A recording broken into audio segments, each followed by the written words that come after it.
Ladies and gentlemen, this is a story that came out today in the Washington Post, how the migrant caravan became so big and why it's continuing to grow.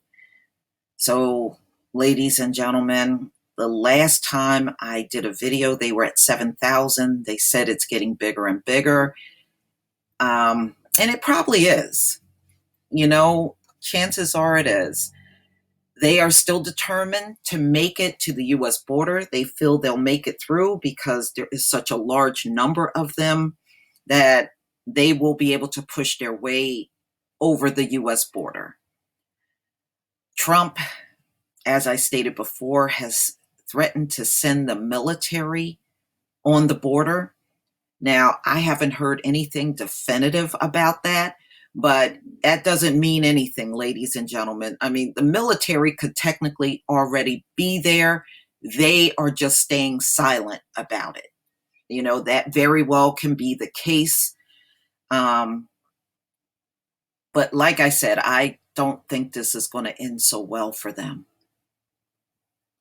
Trying to invade in a country. This is going to be a mess, y'all. And as soon as they reach that U.S. border, this is going to become the biggest story in the U.S. We have seen nothing like this ever happen. This is definitely the first of its kind of migrants trying to force their way into a country. A lot of people see this, I've read some people see this as an act of war. Some see it as an invasion, an illegal invasion of a nation.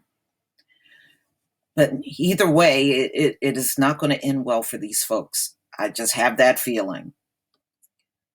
So they are stopping, of course, and taking breaks in different Mexican towns. And it is saying that, when they take these little breaks, they're washing their clothes in buckets of water, sending messages to their families in internet cafes located in Mexico. And they're also getting donations from residents there in Mexico. So, they are getting money. Well, Trump has already said all of these countries that these migrants come from, they are going to cut off aid to every last one of them for doing this whole thing.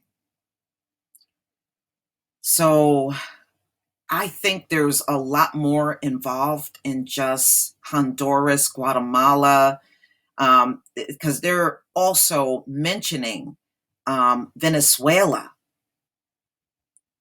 as one of the financiers of this caravan. But they're saying there's no, Washington Post said there's no evidence of it, but they're making the claim, which is really not that far-fetched, at all. So it's people from El Salvador, Honduras, Guatemala. Oh, I can't speak today. And they're in Mexico. And who knows, Mexicans can be mixed in the crowd by now. They've been in Mexico for quite some time now. Still, people are on foot. So it's going to take a while for them to reach the border. But look, they look like they're determined to make it to the U.S. border on foot. One thing this article don't say is approximately how many miles they are from the border. It doesn't give you any details like that as far as I can see in the article. But you can clearly see here they are, some of them. And it says they're in a food line for donated food. I guess the Mexicans are donating food to these people that are passing through.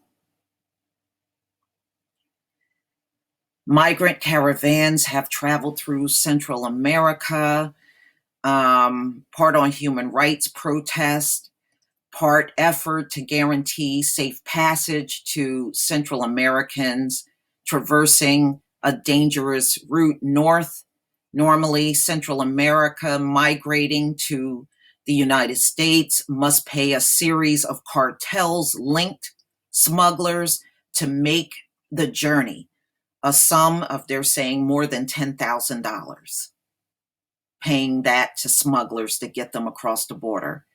The caravan offered a relatively safe way to migrate that was basically free of cost.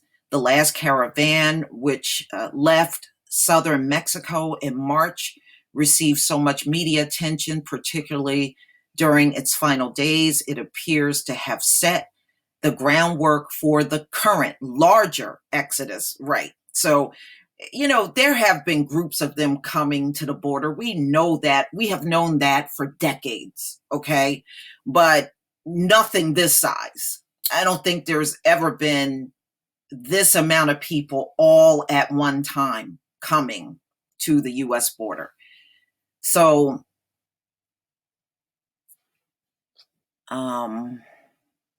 it's just talking about one woman who, she said her husband was murdered by MS-13, and, I guess that's one of the reasons why she's leaving.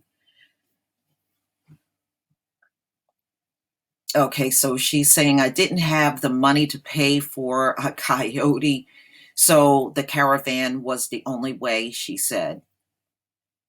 After she saw images of the group on TV, she typed Caravana Migrante into Google and saw the migrants were expected to reach Guatemala, Mexican border in 2 days. And that was October 19th.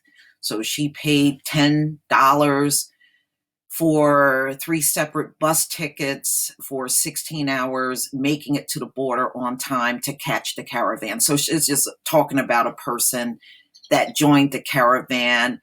And this person apparently text her cousin in Mexico, letting them know they're coming. Wow. Like I said, this is the thing to keep your eye on, ladies and gentlemen, because, like I said before, I truly don't think they should be doing this at all. And it's going to be met with violence if they try to cross the border or force their way because they think, okay, we got several thousand people here. Those border guards can't stop us. If they force their way through, I really believe it's going to be met with violence. It's going to be met with a lot of violence. But please tell me what you think, ladies and gentlemen. Please leave your comment and subscribe. Don't forget to hit on the notification bell, and I will see you on the next video. Peace, family.